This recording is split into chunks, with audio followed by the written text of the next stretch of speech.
Men അസോസിയേഷനിലെ കുറെ മൊണ്ണകളോടാണ് പറയുന്നത്. നിങ്ങൾ പൂമാലിട്ട് സ്വീകരിച്ച സവാദിനെ വീണ്ടും പൊക്കിയിട്ടുണ്ട്. എന്തിനാന്ന് ഞാൻ പറയേണ്ട ആവശ്യമില്ലല്ലോ.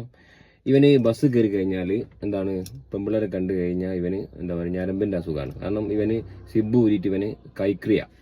ഓക്കെ, ഇവനെ ഒരു തവണ KSRTC 2023 തോന്നുന്നു, ഒരു മസ്താനി എന്ന് പറഞ്ഞ പെണ്ണ്, ആ പെണ്ണ് കംപ്ലൈന്റ് കൊടുത്ത സമയത്ത് പോലീസ് പിടിച്ച് ഇവനെ ഓടിക്കളഞ്ഞിട്ടുണ്ട്. ആ വീഡിയോ ഒക്കെ വന്നിട്ടുണ്ടായിരുന്നു.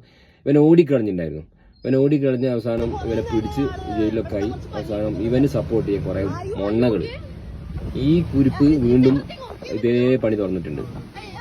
അവന് കാണായിരിക്കും വീണ്ടും KSRTC തന്നെ KSRTC ബസ്സിൽ നിന്ന് തൃശ്ശൂരിൽ നിന്ന് പൊക്കിയിട്ടുണ്ട്. ഓക്കെ, ഇപ്പോൾ റിമാൻഡിലാന്ന് തോന്നുന്നു. ഇങ്ങനെയുള്ള നാറികളൊക്കെ സപ്പോർട്ട് ചെയ്യാൻ മെൻസ് അസോസിയേഷൻ പറഞ്ഞ് നടക്കുന്ന കുറെ മൊണ്ണകളുണ്ട്. ഇപ്പൊ അതിനെ ന്യായീകരിക്കുന്നുണ്ട്. ഇപ്പൊ ഇതിന്റെ അസോസിയേഷനിലെ ആള് വന്നിട്ട് ന്യായീകരിക്കുന്നുണ്ട്, പെടുത്തിന്ന്. ഞാൻ ചോദിച്ചു നോക്കട്ടെ, ഈ ചങ്ങായിനെ മാത്രം പെടുത്താൻ എന്തെന്നാള് കയ്യിലിരിപ്പ് ശരിയാവണോ? വടകരക്കാരൻ പന്ന മറ്റുള്ളവർക്കൊന്നും ഈ പ്രശ്നമില്ലല്ലോ.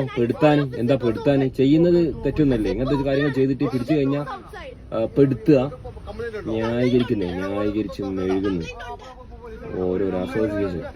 മെൻസ് അസോസിയേഷൻ എന്ന് പറഞ്ഞാൽ മെൻസ് ആണുങ്ങൾക്ക് വേണ്ടി നല്ല കാര്യങ്ങൾക്ക് സപ്പോർട്ട് ചെയ്യാനുള്ളതാണ്, അല്ലാണ്ട് ഇതുപോലത്തുള്ള കൂട്ടക്കേസിനല്ല. അത് ആദ്യം മനസ്സിലാക്കുക.